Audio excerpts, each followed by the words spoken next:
గద్దరన్న మూడో వర్ధంతి సందర్భంగా స్మారక ఉపన్యాసం ఒక కొత్త ఒరవడి ప్రకాష్ అంబేద్కర్ గారు ఇవాళ స్మారక ఉపన్యాసం చేసినారు.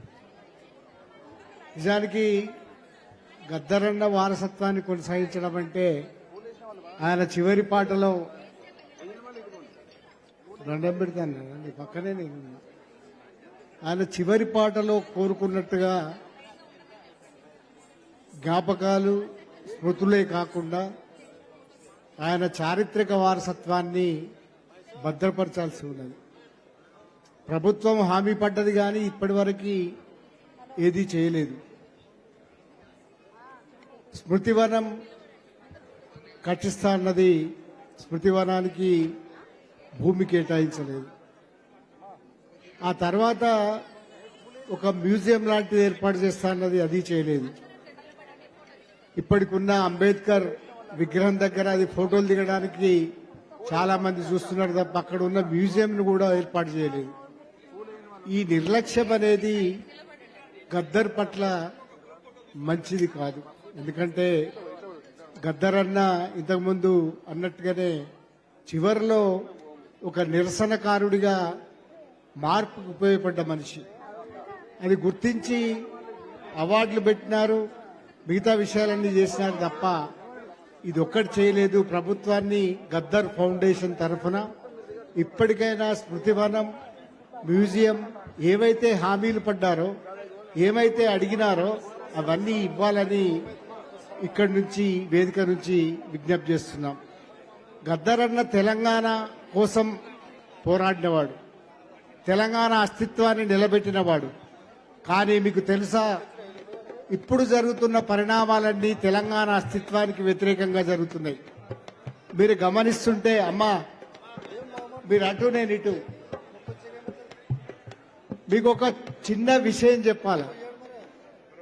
గద్దరన్న విగ్రహం తెల్లాపూర్లో పెట్టినారు. గద్దరన్న విగ్రహానికి ఆ జాగ కోసం కూడా చాలా ప్రయత్నాలు చేసి ఒక విగ్రహం పెట్టినారు. మన్ననూరులో కూడా సంస్థ, ఒక ప్రైవేట్ సంస్థలో లేకపోతే ప్రజా సంస్థ ఒకటి మన్ననూరులో పెట్టినారు. ఇక్కడ ఈ రవీంద్ర భారత్ అనేది హైదరాబాద్ లో ఉన్న ఒక సాంస్కృతిక కేంద్రం.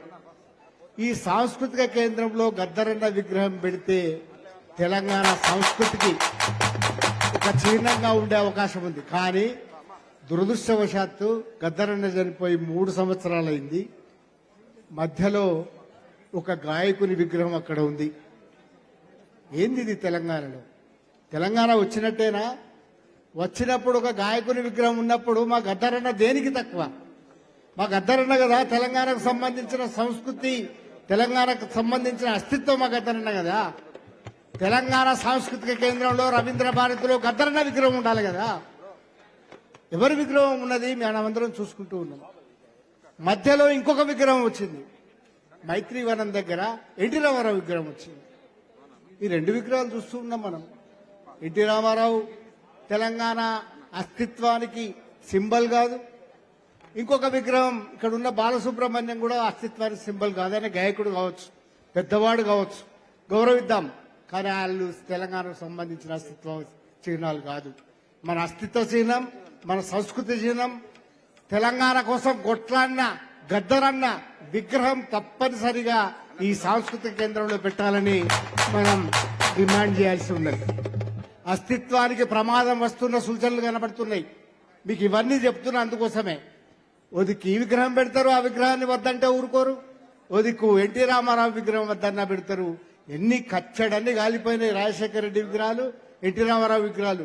ఇంకా ఎందుకు పెడుతున్నారు? మా వాళ్ళు లేరా? మా జయశంకర్ లేడా? మా గద్దరన్న లేడా? మా అందశ్రీ లేడా? అందుకోసమే భవిష్యత్తులోనైనా మన అస్తిత్వం మనం నిలుపుకోవడానికి, మన తెలంగాణ తనం మనం నిలుపుకోవడానికి వీళ్ళ విగ్రహాలు పెట్టాలని తప్పనిసరిగా డిమాండ్ చేయాల్సి ఉన్నది. గద్దరన్న విగ్రహం ఇక్కడ పెట్టాలి అనేది డిమాండ్ చేద్దాం. అట్లాగే గవర్నమెంట్ చెప్పడం కాదు, ఆచరించి చూపించాల్సి ఉన్నది. మ్యూజియం అంటారు, పెట్టారు. గద్దరాన్ని ఎట్లా కాపాడుకుంటాం? వారసత్వాన్ని ఎట్లా నిలుపుకుంటాం? ప్రతి వర్ధంతికి పాటలు పాడడం ద్వారా నిలుపుకోలేం, ప్రతి జయంతికి పాటలు పాడడం ద్వారా నిలుపుకోలేం. ఆయన ఒక అంతర్జాతీయ కళాకారుడు, అంతర్జాతీయంగా గౌరవించదగ్గ కళాకారుడు, ఆటగాడు పాటగాడే కాదు, ఒక సాంస్కృతిక చిహ్నంగా ఉన్నవాడు.